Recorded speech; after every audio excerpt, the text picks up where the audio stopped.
data houses the RP software solution. Size वगैरह के लिए भी हमें सेट करना होता है। तो हम जाएंगे व्यू लिस्ट में और यहाँ पे हमारे पास ऑप्शन मिलता है सेटिंग का। सेटिंग में आने के बाद हम आएंगे सब आइटम मास्टर में। यहाँ पे हमारे पास साइज़, कलर और ब्रांड और उसके अलावा मैन्युफैक्चरर, ये 4 चीज़ें अगर आप चालू करना चाहें तो चालू कर सकते हो। अगर खाली आप साइज़ के साथ जाना चाहते हो तो साइज़ के साथ भी जा सकते हो।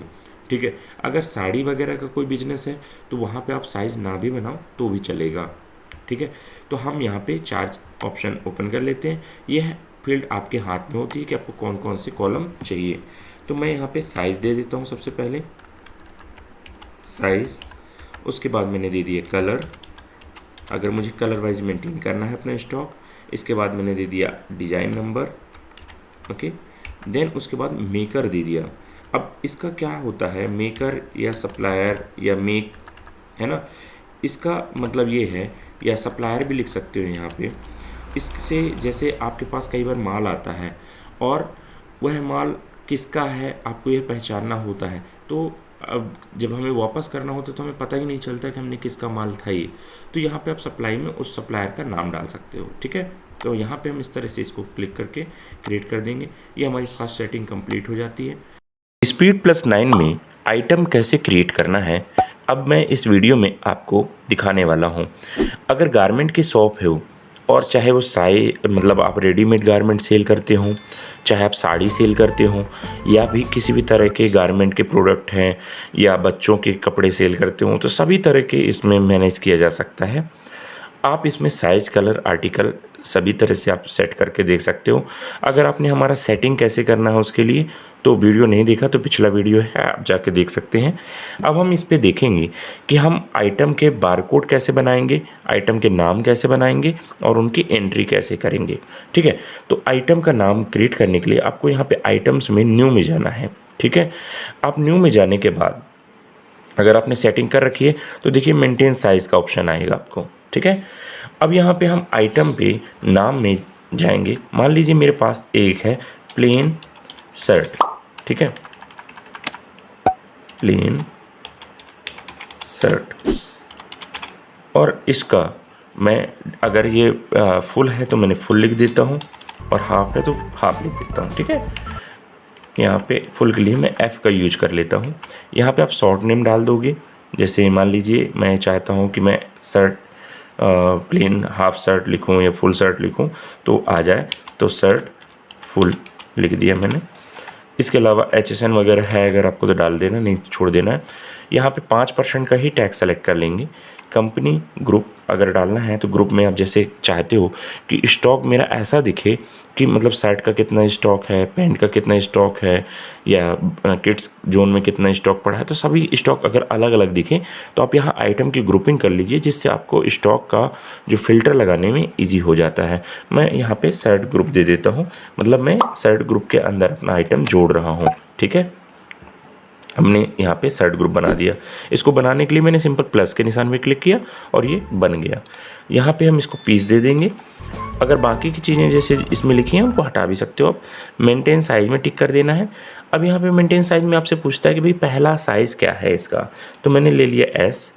यहाँ पे कलर कौन सा है, रेड। देन उसके बाद डिज़ाइन नंबर क्या है, 121। उसका सप्लाई कोड है कौन है, मतलब मेकर कौन आपका है, मान लीजिए उसका है अंबिका। ठीक है, मैंने ये डाल दिया। इसका परचेज रेट अगर आप डालना चाहते हो डाल दीजिए, जैसे मान लीजिए इसका 340 परचेज रेट है। सेल प्राइस है आपका, जो सेल का प्राइस है इसका ये है 800 और MRP इसकी 999 है। ठीक है, ये हमने डाल दिया। अगर आप सॉफ्टवेयर 20 से मतलब आपकी दुकान पहले से चालू हो चुकी है और आप सॉफ्टवेयर अभी ले रहे हैं तो आप यहाँ पे उसका ओपनिंग स्टॉक भी साथ में डाल सकते हो। और अगर मान लीजिए शुरू से करते हो, जीरो स्टॉक है आपका, कुछ स्टार्टिंग से ही सॉफ्टवेयर यूज कर रहे हो ये वाला, तो आपको ओपनिंग स्टॉक डालने की ज़रूरत नहीं है। ठीक है, यहाँ पे हम इंटर करेंगे और यहाँ पे इंटर किया हमने। अब दूसरा साइज़ के लिए देखिए ऑटोमेटिक इंटर करने से ही दूसरा साइज़ के लिए पूछने लगता है। आप यहाँ पे M साइज़ ले लीजिए, ये भी अगर रेड है तो रेड लिख लीजिए, इसका भी डिज़ाइन नंबर है तो डाल दीजिए, और इसको भी आप इसी तरह से कहाँ से आया है वो डिटेल डाल दीजिए। ठीक है, आपने ये डाल दिया। अब ये भी सेम रेट का है तो सेम रेट डाल दीजिए और MRP भी डाल दीजिए, ऐसे सब डाल देना है। अब आपके दिमाग में आता होगा कि यार मेरे पास सेम रेट का है तो मैं इसको मल्टीपल टाइम क्यों टाइप करूं? तो बिल्कुल आप यहाँ पे कॉपी का ऑप्शन देते हैं हम, यहाँ पे आप जाइए और सिंपल क्लिक कर लीजिए। आप जितनी चाहें इसकी कॉपी बना लीजिए इस तरीके से, और यहाँ पे सिंपल उसको L लिख दीजिए, इसको XL लिख दीजिए, है ना, और यहाँ पे XXL लिख दीजिए। मतलब आपको बार बार बनाने की ज़रूरत नहीं है, ठीक है। अब अगर ओपनिंग स्टॉक भी डालना है तो आप यहाँ पे ओपनिंग स्टॉक भी डाल सकते हो कि भाई मेरे पास मान लीजिए 6 पीस थी, ये 8 पीस है, तो आप सिंपल 8 पीस डाल दीजिए। ये 4 पीस है तो 4 डाल दिया, ये 12 पीस है तो 12 डाल दिया। जितनी जो पीस हैं वो आपको डाल देनी है।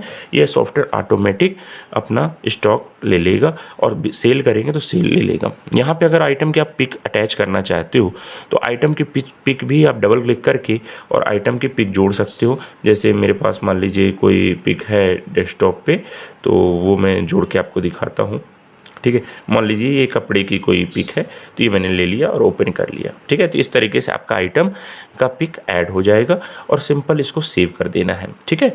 अब मान लीजिए आपसे कुछ ये आइटम गलत हो गया तो इसको खोल के इसको सुधारेंगे कैसे? तो आप यहीं पे जाएंगे, ये लिस्ट में जाएंगे और लिस्ट में जाने के बाद देखिए आपको आइटम की लिस्ट मिल जाती है। यहाँ पे डबल क्लिक करेंगे, किसी भी चीज़ के ऊपर डबल क्लिक करेंगे तो ये आइटम खुल जाएगा। अगर आपको कोई स्पेलिंग सुधारना है, कुछ और ऐड करना है, जैसे मैं F की जगह इसको F फुल स्लीव है ना, तो FS लिख देता हूँ, तो ये आपका फुल स्लीव हो जाएगा, ठीक है। तो इस तरीके से आपको ऐड कर लेना है, अपडेट कर देना है और यहाँ पे इसको क्लोज कर देना है। तो मतलब इस तरह से आप आइटम चेंज कर सकते हो और आइटम की भी कॉपी बना सकते हो। मतलब मुझे एक और बनाना है बट वो सेम साइज़ है, सेम रेट है, बट हाफ शर्ट का है, तो बस सिंपल मैं इसको कॉपी में क्लिक करूँगा तो यहाँ पे पूरा कॉपी हो जाएगा और मैं यहाँ पे हाफ शर्ट लिख दूँगा, ठीक है। ये हाफ शर्ट लिख दूंगा और इसको सिंपल सेव कर दूंगा। तो आपका देखिए एक ही बार में आपका 2 बार आइटम बन जाते हैं, 2 बार कॉपी बन जाती है, आपको बार बार उसको क्रिएट करने की ज़रूरत नहीं पड़ती, ठीक है। इस तरीके से आप आइटम क्रिएट कर सकते हो। और अगर कभी किसी आइटम को डिलीट करना है तो सिंपल डबल क्लिक करिए और आइटम के ऊपर डिलीट में क्लिक कर देंगे, आपका डिलीट हो जाएगा, ठीक है। तो आपका आइटम बनाना आसान है। अब एक और बात आती है कि मेरे पास एक्सेल में आइटम लिस्ट है, क्या मैं इस सॉफ्टवेयर में इंपोर्ट कर सकता हूँ? बिल्कुल इंपोर्ट कर सकते हो आप। यहाँ पे इंपोर्ट का फीचर दिया गया है। आपको क्या करना है उसके लिए, यहाँ पे मैं आपको बताता हूँ कि इसको आप एक्सपोर्ट में टिक कर लीजिए, किसी भी आइटम को सेलेक्ट करके एक्सपोर्ट में टिक कर लीजिए और उसको भर के और वापस से आप इसको इंपोर्ट कर दीजिए, ठीक है।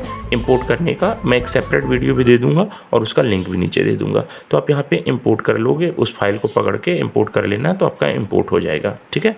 अगर अभी तक आपने चैनल सब्सक्राइब नहीं किया तो चैनल ज़रूर सब्सक्राइब कर लीजिए।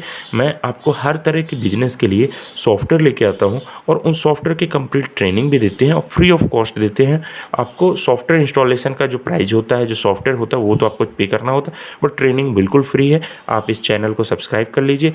आपको हर तरह के बिजनेस से रिलेटेड टेक्नोलॉजीज एंड सोल्यूशन के बारे में हम पूरी जानकारी देते हैं। अब हम बढ़ते हैं अपने नेक्स्ट वीडियो की तरफ कि हमारा आइटम हमने सीख लिया है, अब हम अकाउंट कैसे बनाएंगे, ठीक है। हम आपके लिए लेके आते हैं अच्छे अच्छे सॉफ्टवेयर्स के बारे में कंप्लीट ट्रेनिंग और उसके बारे में पूरी जानकारी।